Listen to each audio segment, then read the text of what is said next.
प्रभु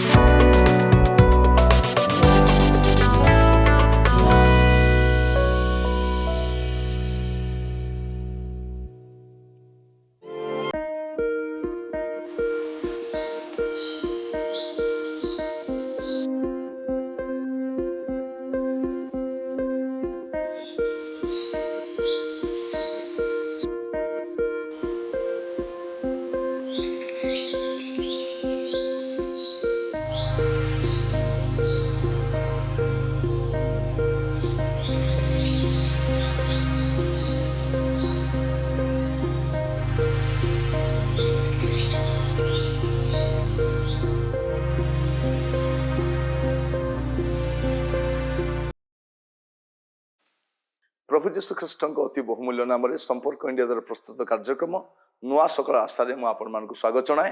प्रभु प्रत्येक को बाहुल्य रूप आशीर्वाद करूँ।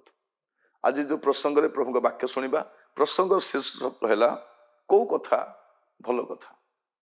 आज जो प्रसंग शीर्षक आम ध्यान करवा से प्रसंग शीर्षक है कौ कथा भल कथा। सब तो भल कथा नु हेले कौ कथा भल कथा टे चिंता करके देखिए। एफेसियो 5 पर्व तार 4 पद लिखा जाउछि पुणी जहाँ जहाँ अनुपयुक्त एपरि कुश्चित व्यवहार बा असार कथा बा हास्य परिभाष तुमार मध्य न हो बरं धन्यवाद दिया जाऊ। ये कौन कहते जहाँ जहाँ अनुपयुक्त जहाँ जहाँ अनुपयुक्त जहाँ जहाँ अनुपयुक्त लिखा जाउछि एपरि कुश्चित व्यवहार बा असार कथा बा हास्य परिहास तुमान मध्य न हेउ लिखा है। न हेउ स्पष्ट भाव न हो केते स्पष्ट भाव लिखा जाउछि। को कथा भल कथा जदि हम अनुपयुक्त कथा हो ना कुश्चित व्यवहार करूना असार कथा कहूना हास्य परिहास करूना से भल कथा। आम बेले बेले अनेक को थट्टा परिहास कर अनेक को आम समालोचना करनेक बचसा करनेक समीक्षा कर कथा भल कथा। आम कहू कौ अनेक असार कथा कही दौचु कहू कौ अनेक बाधिला भाया कथा कही दौचु भावी विचारी न कहीकि आम जहाँ ता कही दौचु। प्रिय भाई भौणी माने प्रभु आज आम अनुग्रह करंतु ए कथाटा बुझीबा पाए ए कथाटा जानिबा पाए कौन जे को कथा भल कथा जहाँ भल कथा ताहा कह जाऊ जहाँ भल ना ताहा कहिबा नहीं। अनेक थर आम कहीदू पार्टी केवल कहवाई ना न कहवाई भी दि जाइए। आज प्रभु आपण को मत अनुग्रह करंतु आम जहाँ ता न कहीकि आम कौन करवा उपयुक्त कथा कहवा असार कथा कहवा नहीं हास्य परिहास करवा नहीं। अनेक कौन करें हास्य परिहास आड़ को पलि आस। हे प्रिय भाई भौणी माने प्रभु आम अनुग्रह करंतु जहाँ जमा भल नुहे आम अनेक को थट्टा परिहास उड़े दौचु हास्य परिहास करुचु एटा जमा भल नुहे। बाइबल कौन कहूँ देखंतु माथ्यू तार 12 पर्व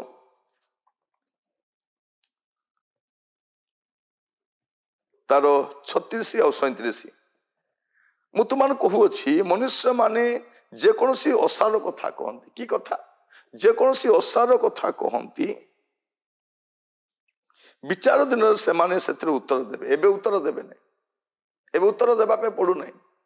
आम कहीकि भी कहूँ मु कहली बोली किए कहला प्रमाण आन मु कहीदेली कौन हो गला जे मोर किए कौन करदेव एमती आम गुड़े कथा कही कहूँ ना नहीं कहूँ कौन लिखा जाउछि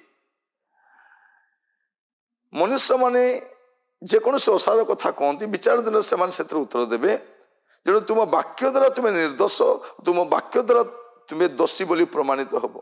आपण जहाँ कहते से कथा ही आपन को विचार करिवो आपन को दोषी बा निर्दोष करिवो।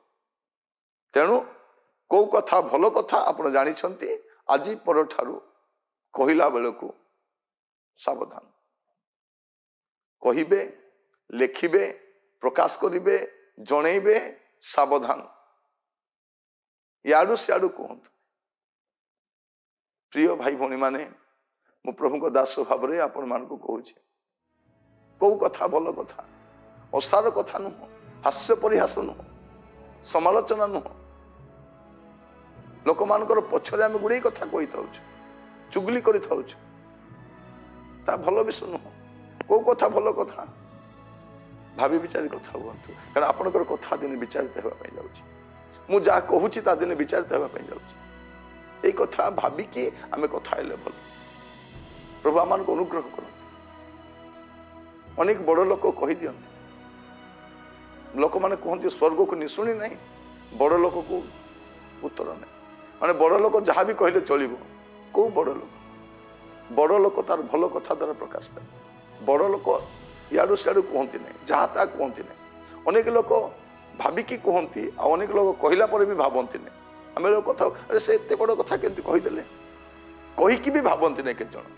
ଆଉ କେତେ ଜଣ ଏତେ ଭାବନ୍ତି ଯେ କହି ବି ପାରନ୍ତି ନାହିଁ। କହିବା କଥା ନା ନାହିଁ, କହିବା କଥା ନା ନାହିଁ।